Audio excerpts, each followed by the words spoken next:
Bryan Simpson is the CEO and founder of 5 Pound Apparel. It's a store, about to be a couple of stores in Springfield, Missouri. And it's also the business behind this video you're about to watch just before he speaks. The Missouri is Awesome Kickstarter campaign that was very successful. And I can't wait to have him tell us his wonderful story. Bryan? Hi, I'm Jeff, and I'm from Missouri. You may think that Missouri is boring or full of hillbillies or lacking of culture. You're probably thinking of Arkansas, because Missouri is awesome. Missouri's known for an abundance of wildlife. Run away, girl. Missouri has the highest number of people named Terry per capita. Hey, Terry. They say the happy cows come from California. This cow looks pretty happy to me. Missouri's chief export has had some movie stars, including this guy, even this guy. Want to find out what's happening underneath you? You can in Missouri. Missouri's known as the cave state. Not only are these caves great, they're also fantastic, fantastic, fantastic. Missouri is so awesome that cities from other states want to move here. We got your application, Orlando. The southeast corner of the state is shaped in a boot heel, much like the boot shape of Italy. That's not the only thing we have in common. Don't know where Missouri is? It's right here. But mostly right here. Missouri is known for its beautiful outdoors and waterways. And cities. They say everything's bigger in Texas. Not this rocking chair. Hey, Terry. Missouri is known as the show-me state. Why? Is it because first Governor Alexander McNair was known around the state as a prolific flasher? Yes. Yes, it is. Missouri has a number of breweries, both large and small, including one in St. Louis known as the King of the Beers. I'm Jeff, and I'm here in Missouri, known as the Gateway to the West, or as we like to say, the Gateway to Awesome, because Missouri is awesome. How you like them apples?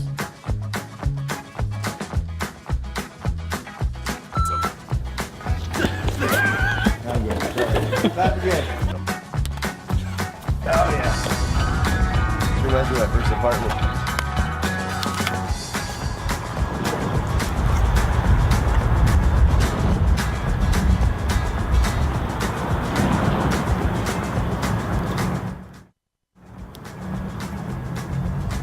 Probably good. Missouri is awesome.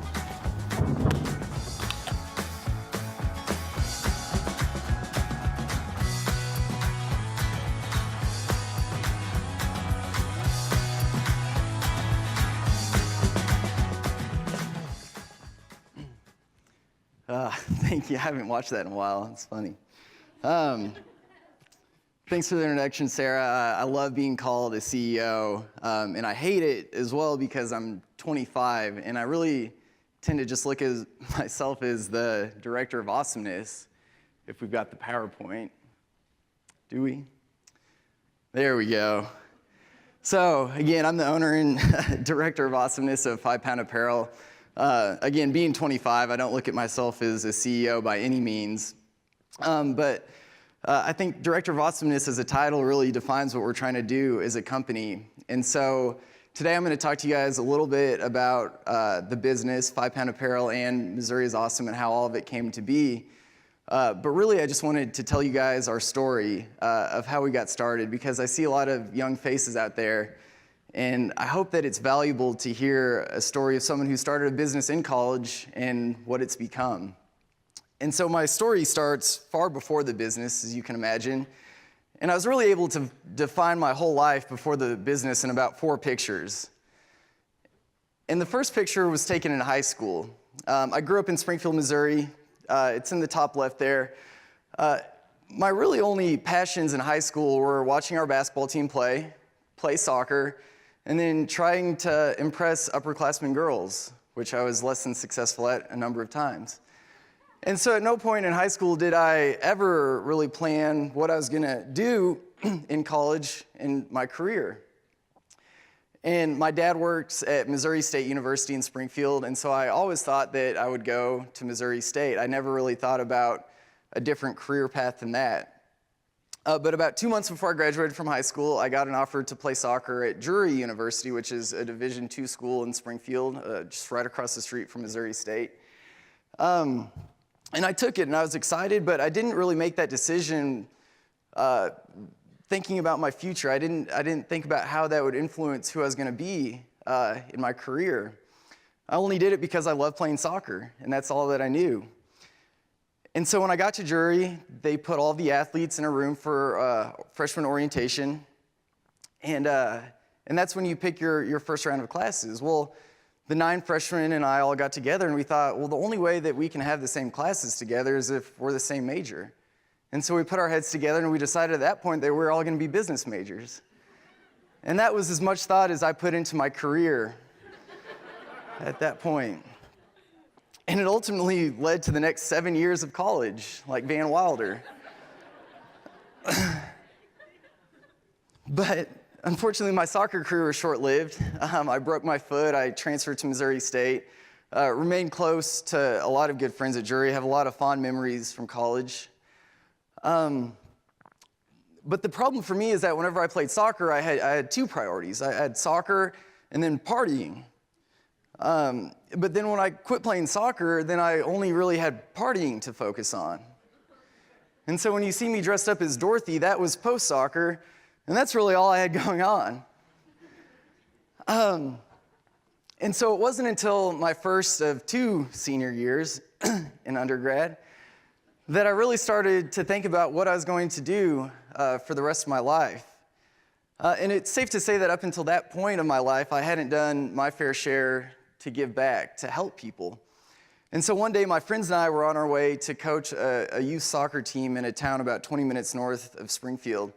And an old man's car had died on the side of the road. We helped him push it to a gas station, a very insignificant act of kindness. But to us, it was incredibly significant because in the car were 4 college soccer players whose priorities in life were partying, and we had just helped somebody. It was an oddly unusual experience. And so we started talking about how rewarding it was to actually help him and how we could potentially do that for the rest of our lives and incorporate that into our careers. And then we started talking about, well, guys, what if we start a business to do that? And I threw out the idea of what if we start a screen printing company and use the money from that screen printing company to help people? And they loved it, and they were excited, and then we got to practice, and then that evening, I'm sure, was a big party on like a Tuesday night. But if I'm one thing, it's stubborn, and if I'm 2 things, it's impatient and stubborn. And so that evening, I said, forget you guys, I'm not going out this Tuesday, and instead I'm gonna research my business idea of starting a screen printing company to change the world. And so I remember sitting in my Drury soccer house room, and I remember Googling how to start a business, which was incredibly sad at that point because I was a 4th-year business student and should have learned that long ago. But Google will tell you to write a business plan, so that evening I wrote what I thought was the most incredible 1.5-page, double-spaced business plan for this screen printing company that was going to change the world.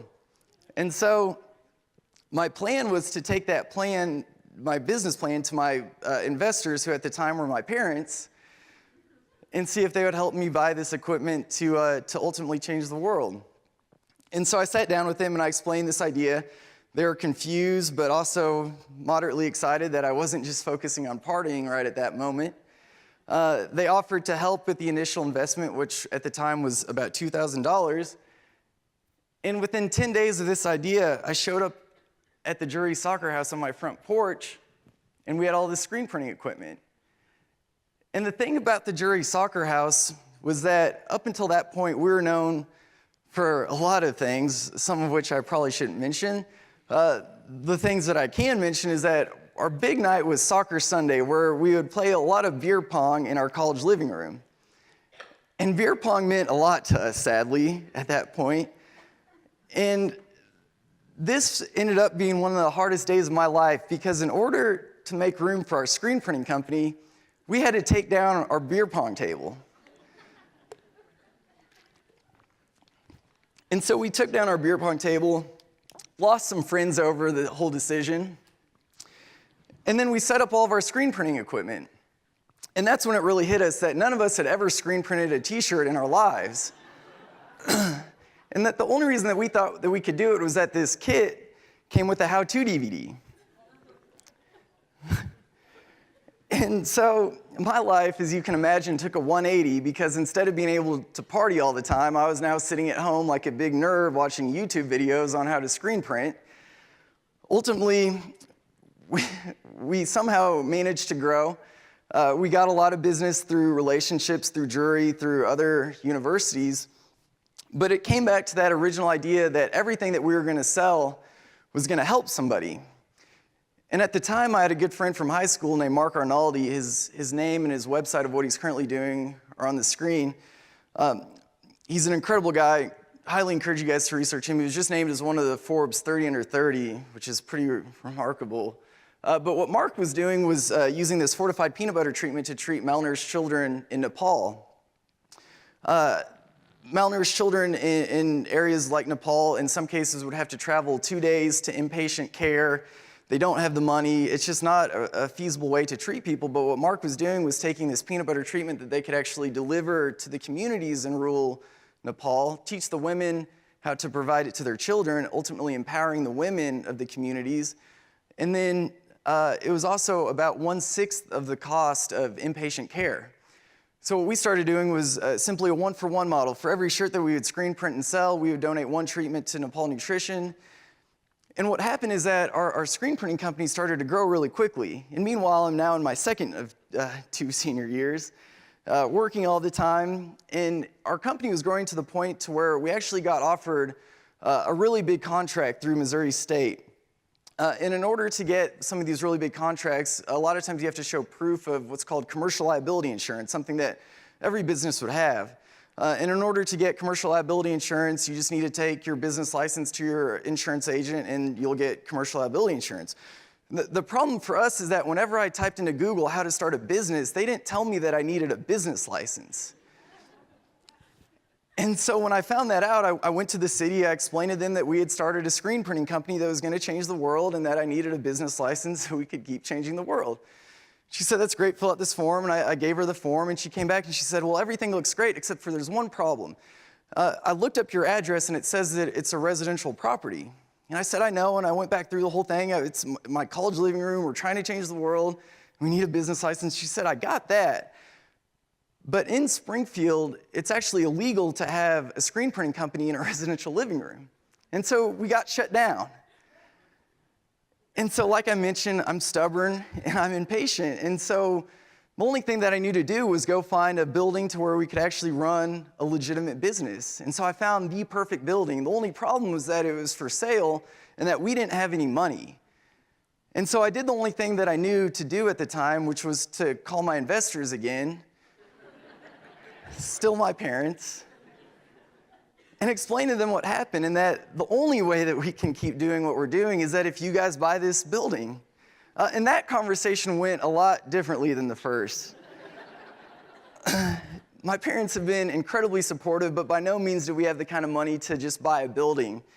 But through a lot of begging, through a lot of talking to financial planners, and ultimately finding the one banker crazy enough to believe in us to make it work, and my dad pushing back his retirement, which I still feel guilty about to this day, we now bought a building. And this is all within about 5 months of actually starting our original screen printing company. And so here we were, we bought a building. It was built in the late 1800s. We decided to remodel it. It's in downtown Springfield. It was one of the few vacant buildings left, and so we're happy to say that we were able to fill a space. And so while we're renovating this building, we're starting to think through this business model idea a little bit more, which is probably not the sequence of events that you would want to have. What we're starting to think is that if any college student can start a screen printing company in their living room, it's probably not a very good business to be in because it's pretty competitive. And people like us generally drive prices down, drive profit margins down, and so generally it's just not the best business to be in.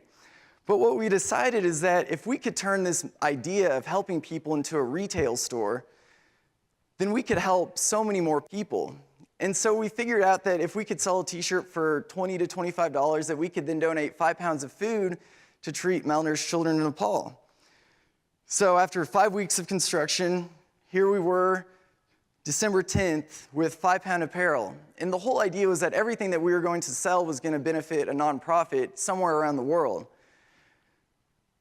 And then we started finding all these other incredible companies doing great work all over the world. Companies like Feed, which for every bag that they sell, they donate a year's worth of meals to a child in the World Food Program.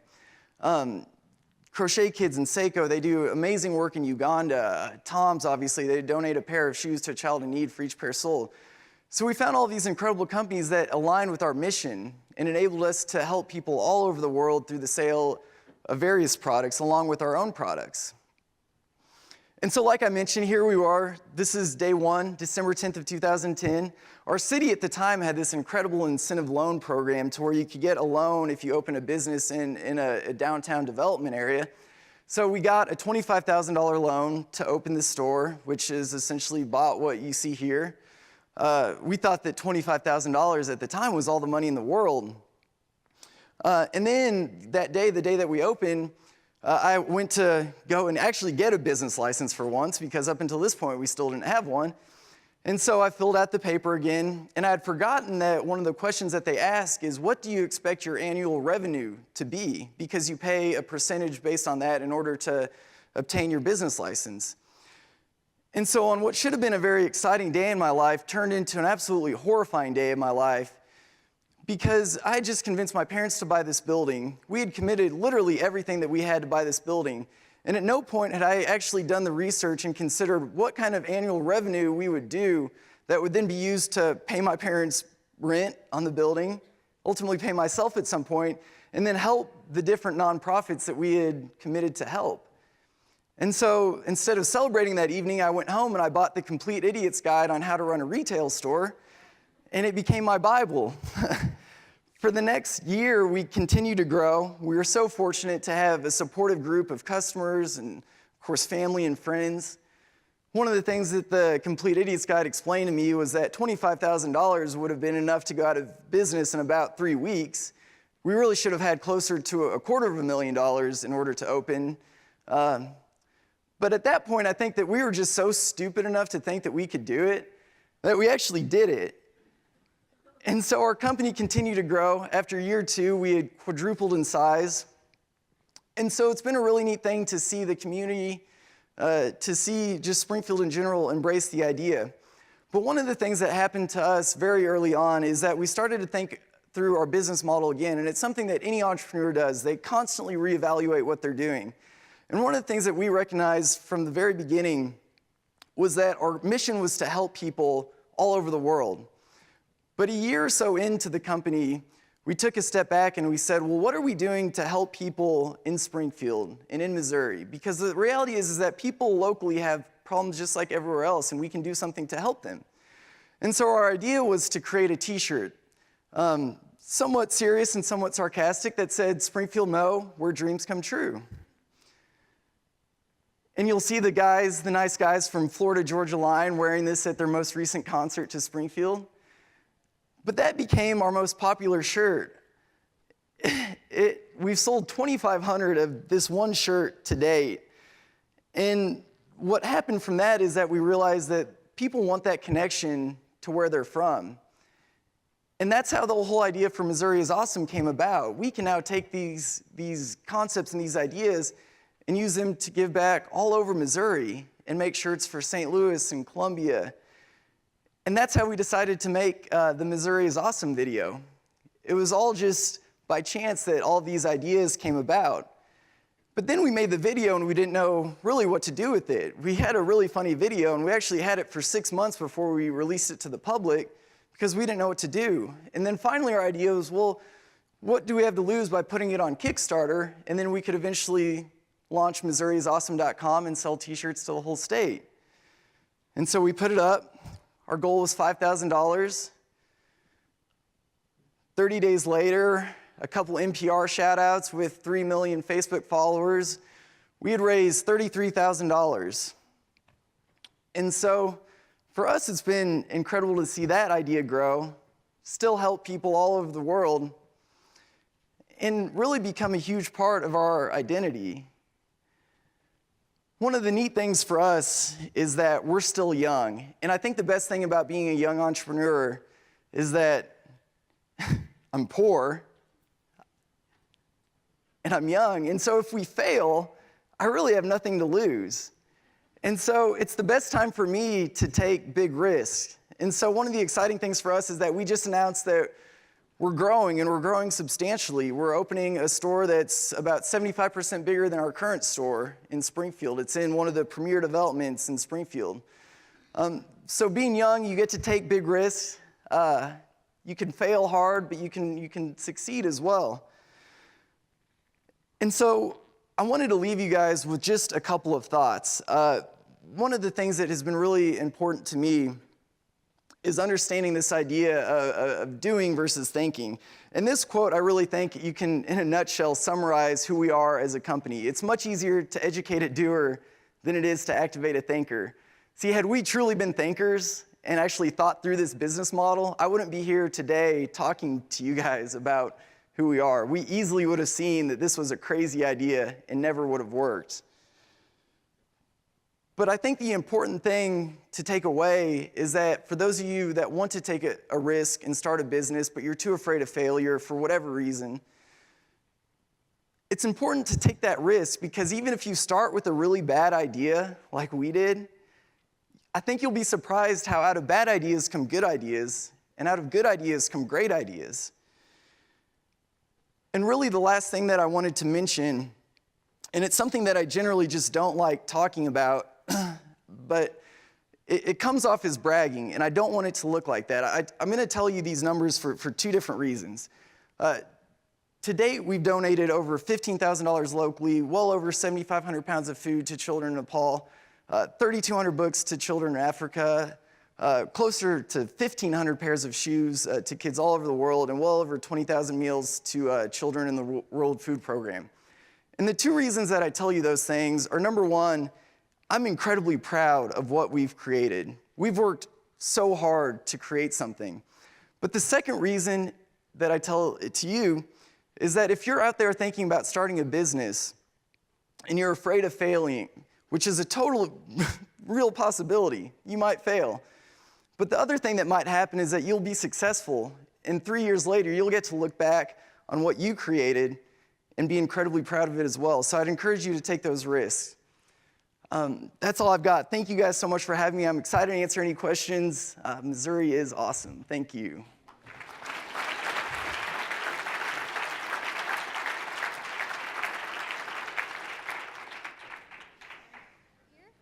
To the left, come on up. As an Arkansan, I was just wondering, what was your process? I mean, did you guys have any, typically hear about like mentors or kind of people that helped guide you along the way other than your Idiot's Guide? Were there any other resources that you found extremely helpful? You know, we've been incredibly blessed, I'll say that. I wanted to go into law school as part of somewhat of a quarter-life crisis because I didn't know what else to do. And so I thought that if I stayed in college longer, then life would be better. And so, you know, I worked at a law firm for a little while. I made a lot of really good coffee, but beyond that, I built some relationships. So we've had great help with attorneys. Our Springfield Chamber of Commerce has been an incredibly valuable resource. I think you'll find that colleges just in general have great resources. We've been connected with mentors. I would consider the president of the Springfield Chamber of Commerce today a good friend, and that's simply through jury, through our college. So yeah, we've had mentors. But on the other side of that, I think what you'll find is that nearly every business is so unique that mentorship and guidance is great, but a lot of times you have to find your own way. And so it's definitely been a mixture of insight and ideas, but also just simply finding your own way. So yeah, it's a good question. Or go ahead, yeah. He's the guy with the mic. I'm totally. Yeah. Did you start your company as a for-profit or a non-profit, or do you have both? Yeah, really good question.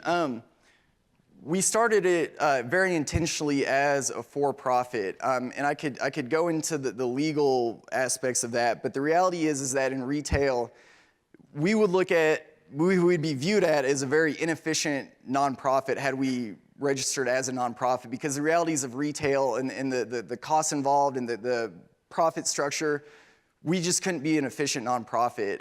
And so for us, that was something that we recognized early on.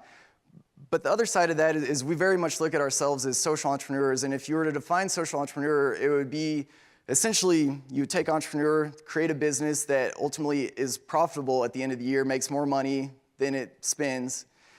But on the social side, and it's a parallel goal, meaning that neither one takes precedent. On the social side, we need to create social value. We want to create those numbers at the end of the year to where we can say not only were we profitable, but we have quantifiable measures of how we were able to help people. And so to answer your question, for-profit, but very much different than your traditional for-profit in that sense. How do you select the individuals that you help? There are tons and tons of NGOs around this globe, but what specifically drove you to those specific NGOs that you are helping? I know of your friend in the Nepal one, but Yes. Good question. Yeah, so the question was, how do we pick the different the nonprofits, the NGOs that we work with? The first answer was simply through relationships. So like my friend in Nepal, he would lead us to another nonprofit. Also, it was through, Google's a great help. And I know that this is a Google Hangout, so I'll give them a shout out. But you can just simply type a lot of things into Google. From that point, though, it was very much weeding out the ones that weren't doing good work, but saying that they were doing good work. And that was the hard part. And so what we had to do is identify their nonprofit partners, see if they actually were doing what they say they were doing, and then also double checking to make sure that their products were made in an ethical way. And that's not always an easy thing. And there are a lot of people that will jump on this idea of being a social entrepreneur and they'll take advantage of the system. And a prime example is a company that we carried for about 2 days was selling $45 scarves that were made in China and then donating about the equivalent of 30 cents for every one sold to a child in Africa. And it's stuff like that that makes you almost sick to your stomach. So those are the things that we immediately had to weed out. And so we just generally try to pick the best ones, the ones that are making ethical products and also making a real impact.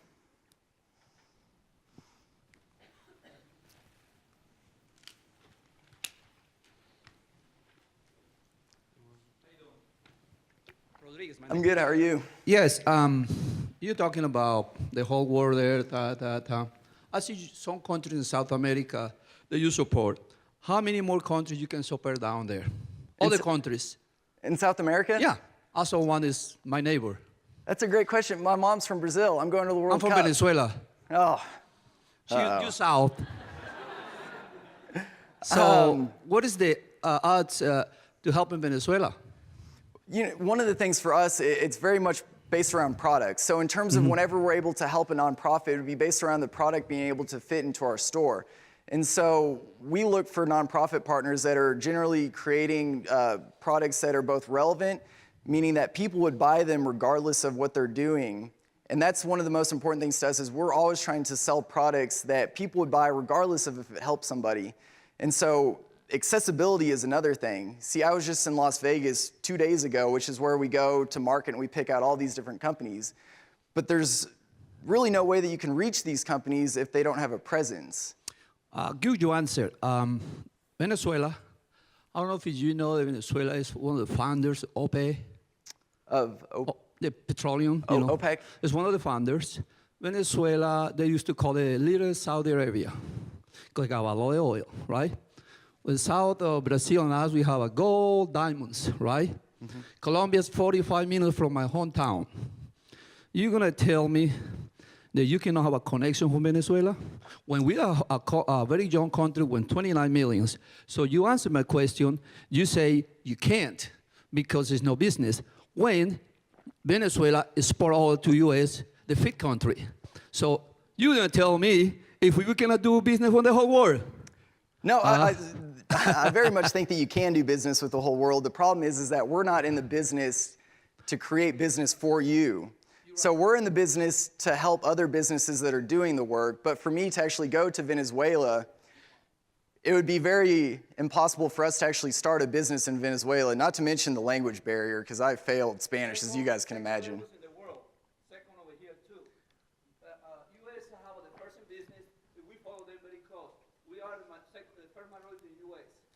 we do business. You want me to tell you what you know business from Venezuela? You want me to tell you? Mm-hmm. It's a political problem.